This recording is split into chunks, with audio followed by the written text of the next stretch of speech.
دا ملګری تپوس کوي چې دوه رونه دي، د یو اولاد شته او د بل نشته. نو چې د کم اولاد شته ان هغه ولګي د خپل زیه یا خپل لور هغه بل رور له ورکړه، ځکه چې داغه اولاد نو هغه بل رور ولګي د اخکه بچي لوی کو او بیا داغه خپل اولاد اومشه. اوس چې کم بچي لوی کړي دي نو دې مرشه او داغه چې کم حقیقی پلار دی نو هغه مرشه. نو دا تپوس کوي چې د دغه معشوم د میراث حصہ دا چا سره ده. نو جواب دا دی چې د معشوم ورکول دا زمونږ د معاشري سره روایت خو کې دی شي، خو لیکن په شریعت کې د دې خبرې څه اصل نشته. معشوم د هغه چا زوی دی یا د هغه چا لور ده چې د چا نه پیدا دی، د هغه حقیقی پلار اخ کده کشناختی کارت جوړی ناغي کې به د خپل حقیقی پلار نوم لیکي. که میراث کې عیسی مسله راځي نو د خپل حقیقی پلار نه باغه میراث وړي، او چې چال وی کړه ده نو د هغه نوم شناختی کارت کې لیکل جایز نه دي. او د شریعت په نظر کې چې کله د دغه سړی خپل ورثه موجود وي اند د هغه په مال کې حصہ نرسي، کچره هغه ورلا په خپل ژوند باندې سشي ورکی د په قبضه کی نو هغه خود د کې دی شي، خو لیکن میراث د حقيقي پلار سره رسی. دا ملګری تپوس کوي چې اسکولونو کې عام ترتیب داوی چې یو لک ټیسټ فیل کی یا غیر حاضرای او کی نو پاغه باندې جرمانه لګي.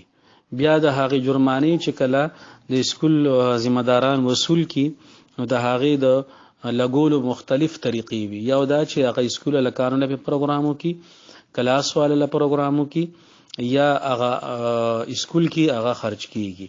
نو د دې صورتحال شرعي حکم سره نو جواب داده چې مالی جرمانه اغستل دا جایز نه دي. که چره چا اغستی وي نو بیا هغه اصل چانه چې اغستی وي نو هغه ته لوټاول هغه ته واپس کول ضروری دي. که هغه نابالغه الک وي او داغه نه اغستی وي نو بیا داغه والد صاحب ته یا داغه ذمہ دار ته واپس کول دا ضروری دي. او بل خبره ده چې د یو لک نه مالی جرمانه واغستې شي او بیا د پوره کلاس په هغه باندې دعوت کیږي هغه له پروګرام کیږي نو دا جایز نه دي، ځکه چې دغه پیسې چې د کم معشوم نه اغستل شي دي نو دا د هغه معشوم ک نابالغ دی نو دا دغه د والد او دغه د ذمہ دار پیسې دي او دا د هغه د اجازت نه بغیر لګول جایز نه دي. نو اول خو مالی جرمانه غستل جایز نه دي، او که د مجبورۍ په وجه باندې چا اغستی وي نو هغه اصل مالک ته واپس کول داغي ضروری دي، په نور چا باندې لګول داغي جایز نه دي. دا ملګری تپوس کوي چې نن سبا څوک دکان په کرایه باندې اخلي نو مالک دکان د هغه نه د پټکی په نوم باندې ډېر پیسې علي. دی وی مونږ تر دې وضاحت وکړي چې د پټکی په نوم باندې کې می پیسې ورکول شي یا اغستې شي د دې شرعي حیثیت څنګه ده. نو جواب داده چې د دې صورتونه مختلف دي. یو خو دا صورت ته چې مالک دکان هغه ته دا يروي کدا کرایدار کله دکان پریدي نو ما باندې به بیلونه شارټ پریدي یا به مال دکان کې څه نقصان کړی وي انو هغه د دې په وجه باندې سپیسي اډوانس کې ځان سره واخلي د کرایدار نه.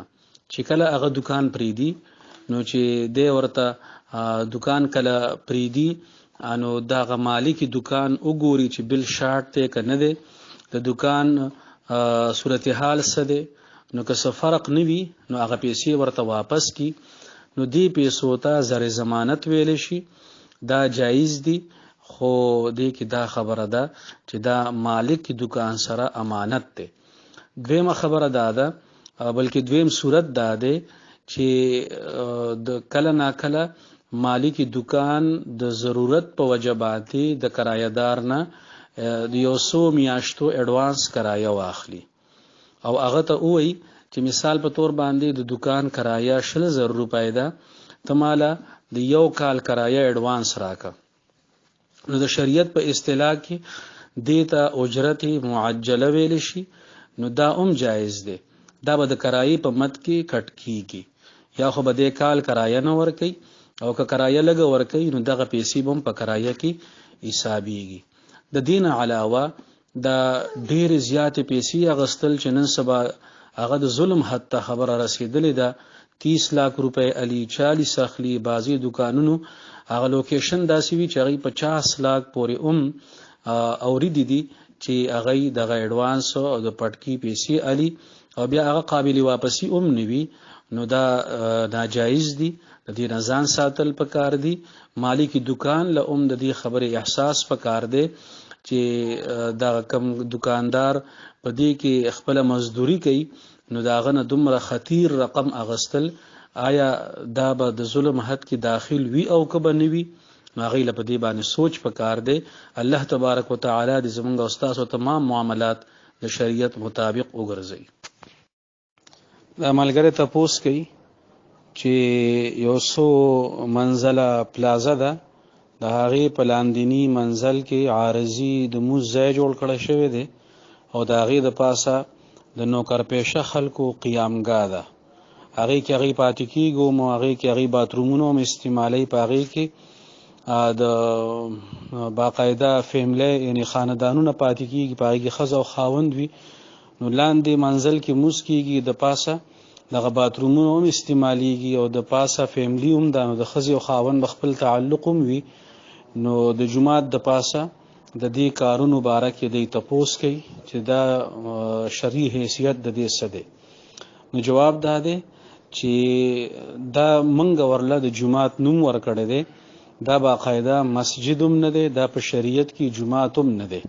د دې مثال به منګ داسې والو لکه یو کور دی، هغه 2 منزله دی، په هغې کې یو کمره ده، په هغې کې زنانه مونځ کوي او هغې د پاسه بله کمره کې یو فیملی رهایش کوي. نو دا په دې کې څه مسله نشته. مسله هغه وخت کې وي چې کله یو مسجد باقاعده شرعي مسجد وي نو د هغې د پاسه د مسجد نه علاوه نور څیزونه جایز نه دي. خو لیکن دا مسجد نه دی، دا عارضي طور د مونځ دپاره ځای جوړ کړی شوی دی. نو د دې احکامات د جومات والا احکاماتو په شانتي نه دي. دا ملګری تپوس کوي چې زمونږ په علاقه کې څه مهاجر په غره کې آباد دي، نو هغوی خپل څاروي زمونږ علاقې ته د سرولو دپاره راوستي وو. نو په هغې باندې څه جګړه وشوه او منځ کې توند و تیز خبرې بدې ردې هم وشوې. بیا زمونږ د کلي خلقو د هغې نه څه ګړې ونیسلې، هغې نورې ګړې ورته واپس کړې، 10 ګړې هغه زمونږ کلیوالو سره دي. او د دوی دا اراده ده چې دا 3 ګړې به په جرګه کې علالۍ. نو دوی دا تپوس کوي چې دا 3 ګړې علالول دا جرګه کې دا جایز دي او که نه، او د دې خوراک جایز دی او که نه دی جایز. نو جواب دا دی چې چونکې هغوی ستاسو د وینا مطابق هغوی غلطي کړې ده چې پردای ځمکې ته یې ګړې راپرېښودي دي، نو د دوی به تاوان کړی، یا به ولا فصل خوړلی، یا به ورله واښه خوړلی، نو د دوی تاوان شوی دی. نو د تاوان په بدله کې د هغوی نه د صلح په ذریعه باندې څه شی اغستل دا د 2 فریقینو په رضامندۍ باندې موقوف ده. نو چې هغوی په رضامندۍ باندې په دې رضامند شو چې موږ 3 ګړې ورکوو، اگر که په هغې کې د هغوی طیبي نفس نه وي، خو لیکن دا خو د فیصلې خبره ده. نو که دا د فیصلې په طور باندې په هغوی باندې د دغې تاوان په بدله کې 3 ګړې کېښودی شي، نو داسې روغه کول دا جایز دي. البته دې کې دې خبرې طرف ته کتل پکار دي چې فریقین خو جګړه کوي، منځ کې جرګه ولا روغه کوي، نو چې هسې نه تاوان ډیر کم شوي او دوی د هغې نه 3 ګړې ایسارئ، نو ظلم هغې نه هم ځان ساتل پکار دي. دا ملګری تپوس کوي چې انډرشو یعنی زیرناف چې کوم ویښته دي، نو نارینه که د څه عذر د وجې نه هغې دپاره کریم استعمالی یا بالصفا پوډر استعمالی، نو د دې په شریعت کې څه حکم دی؟ نو جواب دا دی چې په عامو حالاتو کې د نارینه دپاره بلیډ یا چاړه استعمالول د زیرناف ویختو ختمولو دپاره بهتر دي او د زنانو دپاره کریم او پاوډر وغیره. البته د عذر په وخت کې که یو سړی دغه پاوډر یا کریم استعمالی نو په دې کې شریعت په نظر کې په دې کې څه حرج نشته. دا ملګری تپوس کوي چې نګور خپل سخر سره عمرې لتلی شي او که نشي تلی. نو جواب دا دی چې سخر او نګور په خپل میس کې محارم دي، د دوی دواړو نکاح یو بل سره تر همیشه د پاره حرامه ده. نو که د فتنې یا نور سیره نه وي نو د دواړو یو ځای عمرې ته په تلو کې څه حرج نشته. دا ملګری تپوس کوي چې یو کس دی هغه پولیس کې نوکر دی او هغه د حوالات نه قیدیان عدالت ته راولي. نو د عدالت احاطې ته د هغې رشته دار راغلی وي او دی له پیسې ورکوي چې تاسو زمونږ رشته دار د حوالات نه عدالت ته راوستل، نو په دې وجه ورله دغه پیسې ورکوي. نو دی وایي چې دغه پیسې اخیستل څنګه دي. او د کوم ملګري چې تپوس کوي نو د څه وخت مخکې دا پیسې اخیستې وي، نو دی وایي چې زه اوس هغه پیسې ماله راکړي نو زه غریبانانو له خیراتي ورکم. نو جواب دا دی چې کله د انسان یو ډیوټي وي او په هغې باندې هغه ته تنخواه میلاویږي، نو په دغې کار باندې د بل چا نه پیسې اخیستل د شریعت په نظر کې دا جایز نه دي. نو چې کله حوالاتو نه راوستل دام د پولیس والا ډیوټي ده او د دې باقاعده دوی ته تنخواه میلاویږي، نو په دې بنیاد باندې د بل چا پیسې ورکول جایز نه دي او د دې پیسې اخیستل جایز نه دي. نو چې کله دغه پیسې د دې لپاره ناجایزه شوي نو دغه اصل مالک ته لوټاول او واپس کول ضروری دي. بل چا باندې صدقې کولو سره د دې ذمہداري ذمہ نه فارغېږي. نو آینده لپاره د کوشش کوي چې داسې پیسې بالکل نه اخلي او چې کومې پیسې اغستې دي نو کوشش دې وکړي چې لږې لږې وي خو هغه اصل مالکانو ته دې واپس کړي، ځکه چې کله یو ناجایز مال د یو ذریعې نه راغی یو انسان سره نو ټولو نه ډومبنی حکم دا دی چې هغه به اصل مالک ته واپس کولی شي. که چېرې اصل مالک ته واپسی ممکن نه وه د دې وجې نه چې هغه معلوم نه دی، نو بیا د هغه ورثاو ته او که هغه امني معلوم نو بیا هیڅ لاره نه جوړیږي، نو بیا د هغې نه پس د صدقې باره کې حکم متوجه کیږي. دا ملګری تپوس کوي چې کومه زنانه په دنیا کې هغې رشته نه وي شوي، نکاح نه وي شوي، نو په آخرت کې به د هغې څه حساب کتاب وي د هغې د رشتې. نو جواب دا دی چې هغې ته به اختیار ورکړی شي په آخرت کې چې جنتیانو کې د یو کس انتخاب وکړي او که دغه نه کوي نو بیا به ولا الله جل شانه د حور عین نه یو نارینه پیدا کی څنګه چې الله تعالی په دې باندې قادر دی چې د جنتی سړو د پاره غاڼې هوري پیدا کوي، ډېری هوري پیدا کی. نو الله تعالی په دې هم قادر دی چې د هورو په شانتي یو خيستا نارینه پیدا کی. الله تعالی به ولود حور عین نه یو نارینه پیدا کی او هغه سره به دا نکاح کی. دا ملګری تپوس کوي چې یو خاوند دی هغه د خپل ښځې د ضرورتو خیال ساتي، خوراک سکاک شو، جوړه جامه شوه، د هغې ولهم راړي ورله او نغدې پیسې وله د خرچې دپاره ورکوي او ده ته دا پته هم ده چې زما ښځې سره نغدې پیسې شته، خو د دې باوجود هغه ښځه د خپل خاوند د جیب نه پیسې پټوي. نو د دې څه حکم دی؟ نو جواب دا دی چې که صورتحال هم دغه شانتي وي څنګه چې تاسو په سوال کې ووي چې خاوند د خپلې ښځې ضروریات پوره کوي، نو بیا ښځې له د خاوند د مال دغه شانتي بغیر د اجازت نه اغستل بالکل جایز نه دي. او دا هغه حکم دی چې نبی اکرم صلی الله علیه وسلم فرمای چې د یو مسلمان مال د هغه د اجازت او د زړه د خوشحالۍ نه بغیر حلال نه دی. نو ښځې له داسې قطعا نه دي کول پکار او ښځه هغې ښځې الله تعالی تعریف هم فرمایلی دی چې کومه ښځه د خاوند د مال حفاظت کوي. نو خاوند خو مال ګټي او ښځه د هغې امین وي، امانتدار وي او محافظ وي، نو چې ښځه دا کار شروع کی خاوند د هغې ضروریات پوره کوي، نو دا دې سره کور کې مسایل ډیر پیدا کیږي او حلال او حرام مسله پکې هم پیدا کیږي. نو ښځې له دینه مکمل طور اجتناب پکار دی چې خاوند ورله ضروریات پوره کوي، نو بیا پټې پیسې اغوستل او په غلا باندې د هغه د جیب نه پیسې وباسل دې دپاره بالکل جایز نه دي.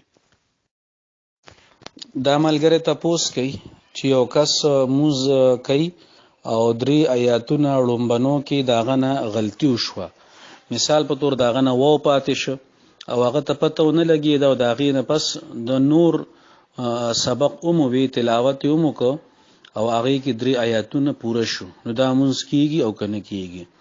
نو جواب دا دی چې دا تاسو کوم ټایپ غلطي یادوي، کوم قسم غلطي یادوي، د وو پاتې کېدل وغیرہ، نو دا داسې غلطي نه ده چې دې سره معنا کې ډیر زیات خرابې راشي، نو په داسې قسمه غلطي هغې سره مونځ نه ماتېږي.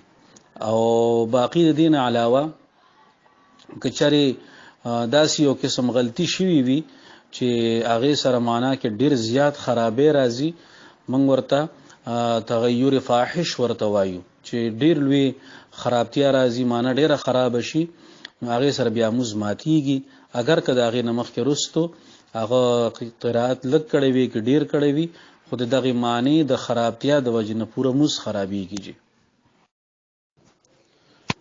دا ملګری تپوس کوي که یو کس په یو ریسټورنټ کې خوراک وکړو، څښاک یې وکړو، غوښه یې خوړه یا چرګ وخوړه او ده ته پته وه چې دا حرام دی، یا ورته پته نه وه خو لیکن وروستو ورته پته ولګېده چې دا حرام دی، نو د دې څه حکم دی؟ نو جواب دا دی که چېرې ده ته مخکې نه یقیني طور پته وه چې دا خوراک او دا څښاک دا حرام دی، نو بیا خو دی د حرام مرتکب شوی دی، جان بوجھ کر قصدن عمدن د حرام خوراک خوړلی دی، نو دی په حرامو کې مبتلا شوی دی او ګناهګار هم دی، او د حرام خوراک چې څومره وعیدونه دي ان هغه په دې باندې لاګو کیږي. او که چېرې یو سړي ته پته نه وه، د مسلمان اوټلو د غالب ګمان دا و چې دا کسان صحیح کسان دي او د ده پسې شک هم نو راغلی او د خوراک وخوړه او وروسته ورته پته ولګېده چې دا حرام دي، نو دی په دې باندې ګناهګار نه دی، البته توبه او استغفار دی وایي، ځکه چې د جان بوجھ کر قصدن عمدن دا کار نه دی کړی. دا ملګری تپوس کوي چې د عقیقي حکم څه دی، دا سنت او که واجب ده؟ نو جواب دا دی چې د چا وس وي نو هغه دپاره عقیقه کول دا مستحب دي، او چې د چا وس نه وي نو هغه دپاره بیا مستحب هم نه ده، مستحب هغې چا دپاره ده چې د چا وس وي. دا ملګری تپوس کوي چې عام طور دا خبره مشهوره ده چې کله یو کورنۍ والا بل چا کره کپړې وړي د وینځلو دپاره، نو هغې کره نیستي راځي، نو چې دا خبره صحیح ده او که نه؟ نو جواب دا دی چې دې ته د علماو په اصطلاح کې اغلاط العوام ویلی شي، یعنی هغه بې بنیاده او منګړت او غلطې خبرې چې هغه مشهور وي خو لیکن د هغې څه شرعي حیثیت نه وي، دا هم په هغې کې ده، دا یو بې بنیاده خبره ده، دې کې د نیستۍ څه تعلق نشته، بلکې د ضرورت په وخت کې خلق جم ګاوڼ وي دې دپاره چې د یو بل داسې د مشقت او د ضرورت په وخت کې په کار راشي، نو چې څوک بل چا کره کپړې وینځلو لوړي، نو ظاهره خبره ده د هغې په خپل کور کې بس مسله وي، نو دا د خیر ښېګړې یو کار دی، د همدردۍ یو کار دی، نو که په صحیح نیت باندې یې اور څوک خپل ګاونډیانو لا یا بل چا له کپړې ووینځي، نو انشاءالله تعالی چې د دې په وجه به الله تعالی کور کې برکت راولي، د نیستی راتلو د دې د وجې نه څه تصور نشته په شریعت کې. دا ملګری تپوس کوي چې په تیاره کې مونځ کول څنګه دي، حرام دي یا مکروه دي وغیره؟ نو جواب دا دی که چېرې تیاره کې یو سړی مونځ کوي او د هغې تیارې په وجه باندې د قبلې طرف کې څه فرق نه راځي او دته د قبلې رخ صحیح معلوم وي، نو بیا بغیر د څه کراهت نه او بغیر د څه حرج نه دغه مونځ جایز دی. په تیاره کې مونځ کول چې کله قبله کې څه اشتباه نه راځي نو په دې کې څه مسله نشته، دا نه مکروه دی نه حرام دی نه پکې نور څه مسله شته. البته بغیر د ضرورت نه په تیاره کې مونځ کول نه دی پکار، ځکه چې بعض اوقات څه نقصان اون رسی په ځمکه باندې څه ضرري سیز نه وي چې هغه دته نه ښکاري، نو که مجبوري وي نو بیا خو بالکل څه مسله نشته. البته که مجبوري نه وي نو بغیر د څه مجبورۍ نه په تیاره کې مونځ کول پکار نه دي، که چا وکړو نو بالکل کیږي، هیڅ قسمه کراهت پکې نشته. جی دا ملګری تپوس کوي چې بعضې خلک غاښ لګوي یا غاښونه لګوي، نو هغه په دوه قسمه وي، یو هغه چې هغه کلک وي او پوخ لګولی شوی، او دویم هغه چې هغه عارضي لګولی شوی د ضرورت په وخت کې هغه راوباسلی شي. نو د اودس او د غسل په وخت کې د دې دواړو غاښونو حکم څه دی؟ نو جواب دا دی چې کوم یو غاښ پوخ لګي او هغه بغیر د کافی مشقت نه راوځي، نو دغه د جسم یو حصه ده. د غسل په دوران کې دغه غاښ ته اوبه رسول فرض دي او دغه غاښ لرکول ضروری نه دي، او د غاښ لاندې چې کومه حصه د بدن ده هغې ته اوبه رسول ضروری نه دي. او د اودس په دوران کې به دغه غاښ ته اوبه رسول سنت وي او د دغه غاښ لاندې ایریا ته اوبه رسول ضروری نه دي. او هغه غاښ چې هغه مستقل نه وي، کلک نه وي، څنګه چې تاسو ووی چې هغه د ضرورت په وخت کې پوره جام راوباسلی شي، نو د دې حیثیت د یو زائد سیز دی په خوله کې، نو د غسل په وخت کې به دغه جام لرې کولی شي او د هغې لاندې د بدن چې کومه حصه ده اورای وغیره هغې ته به اوبه رسول فرض وي، او که نه دغه غاښ یې لرې نه کړو نو بیا غسل نه کیږي. او د اودس په دوران کې به هم دغه غاښونو لرې کول پکار دي او د هغې لاندې چې کومه اورای دي هغې ته اوبه رسول دا سنت دي. که په اودس کې دغه غاښونه لرې نه کړو نو سنت به پاتې شي، نو اودس په ثواب کې به کمی راشي، خو لیکن اودس به کیږي. او که غسل کې لرې نه کړو نو غسل نه کیږي. دا هغه غاښونه چې عارضي وي، او که پاخه غاښونه لګولی شوي، ځکه چې نن سبا عام طور خلک پاخه غاښونه ډیر لګوي، نو بیا د غسل او د اودس په دوران کې د هغې اوباسل نه ضروري دي نه آسان دي، او بس دغه غاښونو ته اوبه رسول ضروری دي، لاندې د هغې حصې ته اوبه رسول ضروری نه دي. داسې حساب دی که نه جي دا تصویر ښه واضحه دی، نو یا خو کوشش وکړئ چې د کوټ نه دا تصویر لرې کړئ، او که تصویر لرې کولو سره کوټ خرابېږي نو ته پاسه پې د کوټ سره میچنګ رنګ والا کپړه چړاو کړئ چې دا تصویر ختم شي. ښه جي نو دې تصویر سره کوټ باندې مونځ مه کوئ. ښه جي دا تصویر ښه واضحه ښکاري. دا ملګری تپوس کوي چې یو کس د شپې کوروالی وکړي او بیا سحر یا 9 بجې پاسي او دغه ټیم ولامبي او صفا کپړې واچي او مونځ وکړي، نو دا مونځ کیږي او که نه کیږي؟ نو جواب دا دی چې کله یو کس د شپې کوروالی وکړي نو د ټولو نه بهتر خبره خو دا ده چې پاکیت په حالت کې وده شي، په دغه ټیم کې غسل وکړي. خو که دغه ټیم کې غسل کول مشکل وو نو د سحر د مونځ نه مخکې غسل کول دا ضروری دي، ځکه چې مونځ فرض دی، او که 9 بجې پاسي نو مونځ ته ظاهره خبره د قضا شوی دی، نو که 9 بجې دی غسل وکړي او بیا کپړې پاکې واچي مونځ وکړي، نو دا مونځ به د قضا په نیت باندې کوي، نو قضا مونځ یې خو وشو، خو لیکن مونځ قضا کول چونکې کبیره ګناهونو کې دي، نو داسې طریقې کار نه دی پکار، د سحر د موز نه مخکې خپل ځان د غسل نه فارغول پکار دي. دا ملګری تپوس کوي چې یو کس کمزور دی یا ضعیف دی، هغه په کورسای کې موس کوي او امامتي ور کوي. نو په کورسای کې چې کله هغه موس کوي نو ځان له مخې ته سمیز یا وغیره کې دی په هغه باندې سجده لګي، نو د پسې اقتدا صحیح ده او کنه ده صحیح؟ نو جواب دا دی چې د فقه مشهوره مسله ده چې کم کس په اشاره باندې رکوع او سجده کوي نو د پسې اقتدا د نورو صحیح خلقو دا نه ده جایز. نو که پسې کورسای کې موس کوي او رکوع او سجده دا په اشاره باندې کوي، یعنی په کورسای کې سر ښکته کی انو رکوع لاړ شي، دا رکوع داسې کوي، او په کورسای کې سر ښکته کی او سجده کوي، نو دا د اشاری موز ده او د اشاری موس کول کی پسې د صحیح خلقو موس کول دا صحیح نه دی. دا ملګری تپوس کوي چې کله امام ني انو د جمعې خطبه قاری سے ورکول شي او کنه، او دی وی چې مونږ اوریدي دي چې د جمعې د خطبې د لپاره یا امام ضروری دی یا مفتی ضروری دی یا عالم ضروری دی.